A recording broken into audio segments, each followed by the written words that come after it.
Welcome back to the Rescue Mission Podcast by City Vision University, where we bridge tradition and innovation. To help build that bridge, Season 1 of our podcast is focused on the history and values of rescue missions, while Season 2 is focused primarily on innovations and best practices relevant to rescue missions. You can find the show notes for this episode and subscribe to our newsletter at rescuemissions.cityvision.edu. Okay, let's unpack this. Imagine, just for a second, standing on an ancient city street. You see the need, the suffering. It's palpable. Yeah, real desperation. And then you see people, just ordinary folks, but driven by something, stepping out to help. What was that drive? And how did that impulse, that deep need to show compassion, evolve over centuries into the kind of organized work we see today, like in gospel rescue missions? That is exactly what we're diving into. We've pulled together quite a stack of sources here. We've got historical accounts, research specifically on Christian charity, some really interesting insights into church structures, and importantly, the history of movements like city missions. And we want to connect all those threads across, 2,000 years? Right, to explore this incredible lineage of Christian compassion. And look, this deep dive is really for you listening. Maybe you're on staff, maybe you volunteer, maybe you're a supporter of a gospel rescue mission. Our goal today is to connect those dots, right from those ancient streets to the incredibly vital work you're doing now. We want to show how deeply rooted your mission is in this long history, how it fits into this whole pattern of specialized ministries, what people often call parachurch organizations now, and honestly, why understanding this heritage can be so affirming. Yeah, incredibly inspiring for the role you play. Okay, so where do we start? Early church. Definitely. What's really striking when you look at the sources is how Christianity fundamentally shifted the whole idea of charity. It wasn't just random acts of kindness. The motivation was totally different. Right. The sources obviously point to the big commands, the Great Commission, loving your neighbor, that's foundational. Absolutely. But they seem to emphasize even more the example of Jesus himself, feeding the hungry, healing the sick, constantly reaching out to the marginalized. Yeah. And those powerful words in Matthew 25 about serving the least of these. That example was the fuel, wasn't it? And right from the get-go, the early believers in Acts, they were known for two things simultaneously: bold proclamation and this radical generosity. Acts 4, right? That picture of unity and sharing everything. Exactly. Deep unity, sharing what they had. But, as the church grew, those needs grew too. And that kind of organic sharing probably couldn't scale indefinitely for everyone. Precisely. There's a really key moment in Acts chapter 6. There were complaints, practical complaints, about food distribution for widows, a very real material need. Yeah. And the apostles recognized, look, we can't neglect prayer and the ministry of the word. So they oversaw the selection of 7 men specifically to handle this practical side. So that's an early sign of structure, of specialization. Yeah, I think so. It shows this early recognition, even within the very first church structure, that you needed dedicated roles, focused efforts to meet specific needs effectively. And this points back to that radical difference you mentioned earlier, compared to the surrounding culture. The sources really contrast Christian charity, caritas, with the Roman practice, liberalitas. They do, and the distinction is huge. Caritas comes from this deep motivation of love, of compassion. Liberalitas, well, that was often about something else entirely. Like showing off wealth, gaining status. Yeah, or gaining social honor, political advantage, maybe expecting something back in return. The sources are pretty clear. Pagan giving rarely aimed at helping the truly destitute, and it wasn't usually done without expecting some benefit. But Christian caritas Was voluntary, it flowed from love for God and neighbor, and it aimed to relieve real physical, economic distress. No strings attached. It was a revolutionary ethical shift. And it wasn't just talk. They put it into action, didn't they? Radically. The early church actively sought out the most vulnerable. We're talking widows, orphans, people with disabilities, prisoners, the sick. They even raised funds to free slaves. Wow. Tertullian, writing back in the 2nd century, actually mentions a common fund they had, specifically used for these kinds of compassionate purposes. So this care starts taking on more organized forms as the church grows. Exactly. And here's where we see another pivotal development in the sources: the rise of dedicated institutions for care. Okay, like early versions of hospitals or care homes. Pretty much. By the 4th and 5th centuries, you see places popping up called orphanotrophia, just for orphans, Brephotrophia for foundlings, babies left abandoned. Xenodokia, these were fascinating, like guest houses for strangers, travelers, and importantly, the sick. And places for the poor and elderly, too. Yes, Potokia for the poor and Gerontocomia for the aged. Maybe the most famous example is Basil of Caesarea's complex, late 4th century.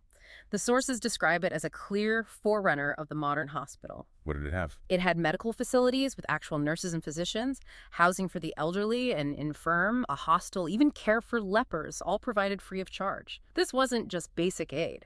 It was elevating the whole concept of care for the sick, pushing back against the stigma. So you've got the main church gathering, but alongside it, these dedicated initiatives are forming, focusing on specific needs. That's right, and the sources also mention that even earlier, like 2nd and 3rd centuries, Christians were forming voluntary associations, sometimes called collegia or sodalitates. Like clubs or societies. Kind of, yeah. Funded by contributions, specifically to help the unfortunate.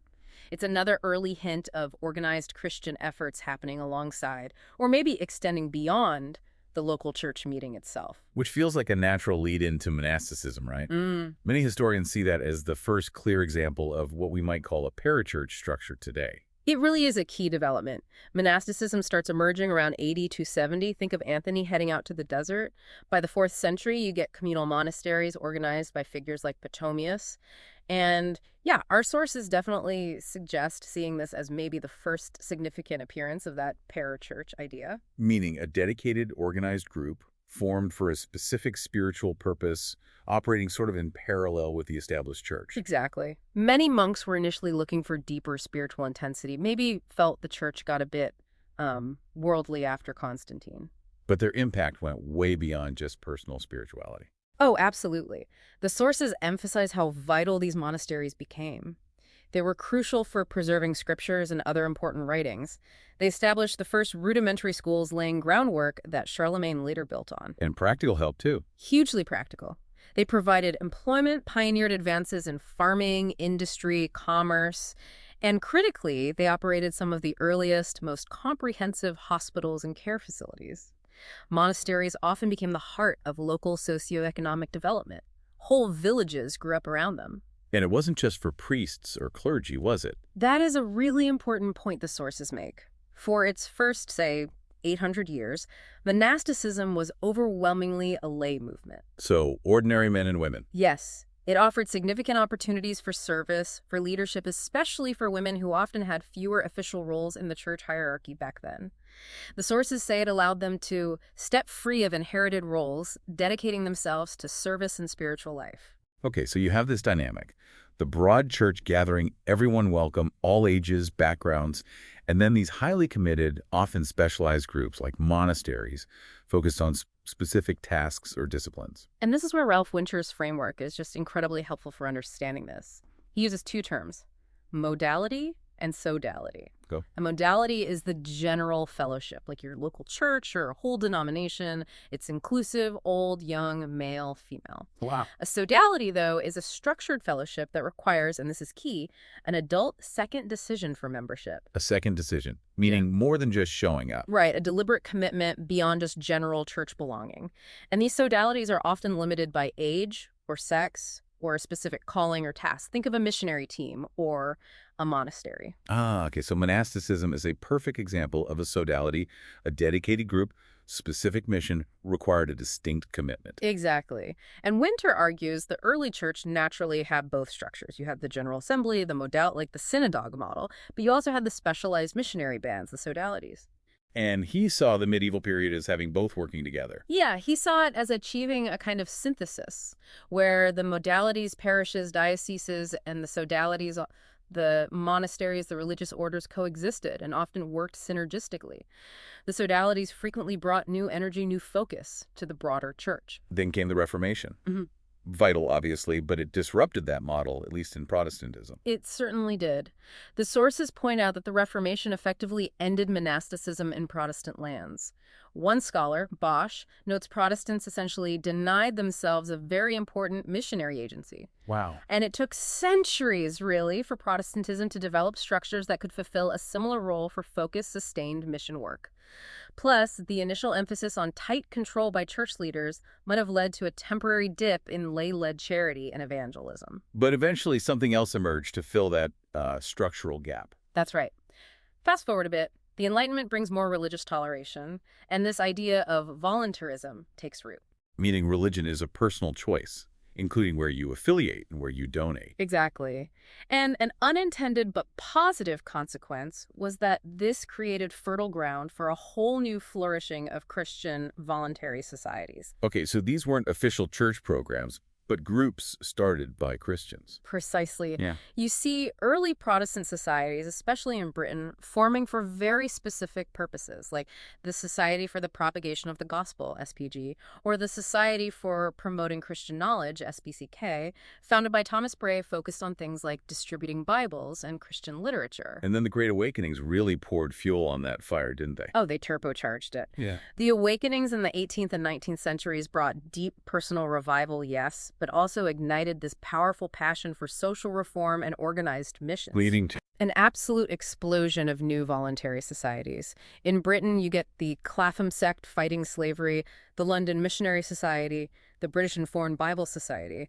And across the Atlantic in the U.S., similar things happen. The American Bible Society, the American Sunday School Union, and groups tackling specific social issues like the YMCA or the Women's Christian Temperance Union, WCTU. That's a huge wave of activity. Who was bankrolling all this? It's pretty astonishing, but the sources are clear. These massive, widespread efforts were funded almost entirely by lay people. Not denominations. Often, denominations saw the local church's primary role as worship and sacraments. They frequently used these voluntary societies as their main way to do evangelism and address social concerns. So going back to Winter's idea, these voluntary societies were essentially the Protestant recovery of the sodality structure. Winter makes exactly that case. He points out that Protestants lacked a real mechanism for missions, his words, for nearly 300 years after losing the monasteries, until these voluntary societies arose. Like William Carey's group. Yes, he highlights Carey's Baptist Missionary Society, founded 1792, as pivotal. When Carey famously called for the use of means, he wasn't just talking about prayer. He meant creating organized, dedicated structure sodalities for mission work that went beyond the local congregation. Winter sees these societies as absolutely crucial for fueling what historians call the Great Century of Protestant missions. And this whole historical thread, this recovery of specialized, focused ministry, leads us directly to the kinds of organizations many listening are involved with today. It really does. The sources explicitly draw the line from this history to the city mission movement, think David Naismith in Glasgow, 1826, and the Gospel Rescue Mission movement, perhaps most famously started by Jerry McAuley's Water Street Mission in New York City in 1872. Both responding to massive urban problems. Exactly. Both sprang directly from that enduring Christian mandate to respond to suffering, specifically the immense needs created by the Industrial Revolution, the poverty, the displacement, the addiction in rapidly growing cities. Naismith's model seems really foundational based on the sources. It was highly influential. He emphasized several things that became hallmarks: interdenominational cooperation, a holistic approach caring for spiritual, physical, emotional, and educational needs, and significantly, using paid lay workers, not just clergy, to do the work. And he spread the idea. He did. He visited North America in 1830 and directly inspired similar ministries to start there. And Macaulay. What was the distinct contribution of the rescue mission model? Macaulay's mission, while also holistic, placed a particularly strong initial emphasis on rescue, especially from things like alcoholism, using the power of personal testimony stories of transformation as a central part of the ministry. So you have the broader city mission idea and the more focused rescue mission approach. Right. And both movements developed systematic ways to do urban outreach, and eventually they formed coordinating bodies to share ideas, support each other, learn from each other. And that legacy is alive and well. Very much so. Organizations like the original Glasgow City Mission are still going strong. In the U.S., Citygate Network carries that torch, tracing its formal history back through groups like the National Federation of Gospel Missions from 1906. And they're tackling today's challenges. Absolutely. On the front lines addressing homelessness, addiction, mental health issues, providing essential aid like food and shelter. They rely heavily on public donations, just like those early voluntary societies, and face huge challenges like rising demand and economic pressures. And specialized training continues too. Yes. Places like City Vision University, which actually grew out of the rescue college associated with the missions, continue to specifically equip leaders for this unique and demanding work. So for everyone listening who's involved in a rescue mission staff, volunteer, supporter, you are quite literally part of this incredibly long, rich history. You absolutely are. Your mission fits this historical pattern perfectly. It's a direct descendant of that early Christian caritas that organized care for the vulnerable. It flows from the model of dedicated sodalities we saw in monasticism, and it's a direct continuation of that Protestant voluntary society movement that rose up to tackle specific social problems and reach specific groups. And in Winter's terms, a rescue mission is clearly a sodality. Without a doubt. Think about it. It requires a specific adult commitment to its purpose, whether you're staff, a regular volunteer, or a dedicated donor. It has a defined, specialized focus. Rescuing and caring for the urban poor facing specific crises like homelessness, addiction. Often interdenominational. Right, often bringing Christians together from different church backgrounds. And it functions alongside local churches, the modalities serving the wider Christian community and frequently partnering with local congregations. And Winter believed both structures, modality, and sodality are needed. That's his core argument. Both the local church, the broad gathering modality, and the specialized agency, like a rescue mission, sodality, are legitimate and essential for God's full redemptive work in the world. History seems to back that up. It really does. History consistently shows that when these dedicated, focused groups arise to reach a particular group, tackle a specific problem, provide specialized care, the overall mission of God's people expands, gets energized, and can meet needs that the broader structure alone might struggle to address. So your work, your support for a rescue mission, it's not just some modern invention or an add-on. Not at all. It's a vibrant, living continuation of an ancient, absolutely vital expression of Christian compassion. It's a crucial modern form of that sodality structure that the evidence suggests has always been essential to the church's mission to bring God's love and hope into a hurting world. Wow. We've covered a lot of ground from Acts 6 and the apostles delegating food distribution, Through those early Christian institutions like Xenodokia, caring for the sick, to the massive impact of monastic communities. the explosion of Protestant voluntary societies tackling urban poverty and addiction. And right up to the dedicated, life-changing work happening in gospel rescue missions today, part of networks like Citygate. It's clear that organized Christian compassion isn't just a historical blip. It's this consistent, adapting current throughout church history, always finding new structures, new ways to meet the needs of the moment, but always driven by that same core biblical call. So let's bring it right back to you listening. If you're supporting or serving in a rescue mission right now, what does all this history mean? Here's something to maybe reflect on. Yeah. How might understanding that your mission isn't isolated, but part of this 2,000-year-old tradition of specialized, committed ministry, a vital sodality working alongside the local church, how might that shape the way you view the challenges you face every day? How might it deepen the way you celebrate the victories, the transformed lives you see, and maybe how could it influence how you collaborate with others, churches, other organizations as part of God's much bigger kingdom work today?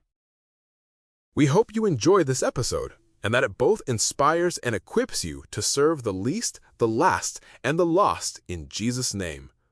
You can find the show notes for this episode and subscribe to our newsletter at rescuemissions.cityvision.edu. If you would like to learn more about City Vision University's courses and degree programs, visit our website at www.cityvision.edu.